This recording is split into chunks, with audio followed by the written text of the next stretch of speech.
En Zambie, le prince Harry est arrivé ce lundi 26 novembre 2018 chez Edgar Lungu. Il est en Zambie pour une tournée de 2 jours qui lui permettra de rendre hommage aux héros du pays et qui font partie de la Première Guerre mondiale. Lors de sa visite dans ce pays d'Afrique australe, le prince Harry se rendra à la caserne birmane dans la capitale Lusaka où il commémorera les anciens combattants de la dite guerre. Il s'agit de la deuxième visite du prince Harry en Afrique en 3 mois après son passage au Botswana en août pour une visite privée.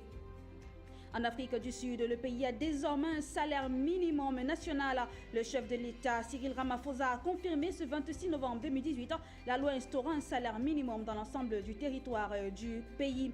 Celui-ci est désormais fixé à 20 rands de l'heure, soit 1,27 € de l'heure. Ceci devrait être applicable à partir du 1er janvier 2019. Même si les syndicats estiment que cela est insuffisant, il faut dire que cela faisait des années que le gouvernement en parlait et c'est dorénavant chose faite.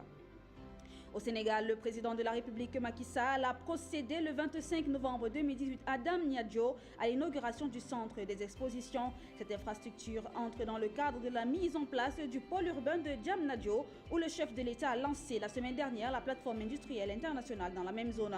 Ce complexe d'un coût global estimé à 15 milliards de francs CFA est bâti sur une superficie de 4 hectares. À terme, il va remplacer le centre international de commerce extérieur du Sénégal qui abrite de nombreux événements tels que la Foire internationale de Dakar.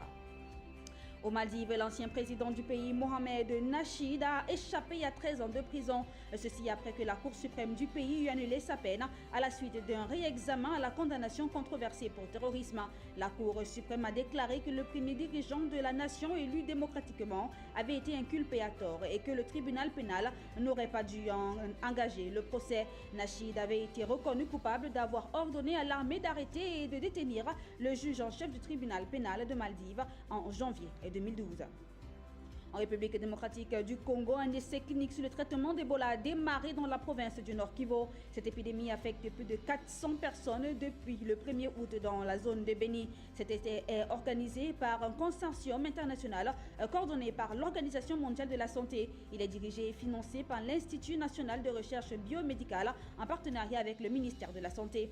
La maladie a déjà fait 240 morts dans le pays, dont 193 parmi les 372 cas confirmés, selon le ministère de la Santé. En Somalie, au moins 15 personnes ont été tuées et 10 autres blessées dans le pays. Et c'était ce lundi 26 novembre 2018 dans l'attaque d'un lieu culte soufi et par des islamites radicaux Shebab. L'attaque visait le chef d'une religion soufi controversée, accusé de pratiques contraires à l'islam et d'insultes au prophète Mohammed. Elle a été menée par des hommes armés qui ont d'abord fait exploser un véhicule piégé. Le groupe a revendiqué l'attaque, explique avoir ciblé Abdiweli Eli Elmi parce qu'il avait prétendu être un prophète.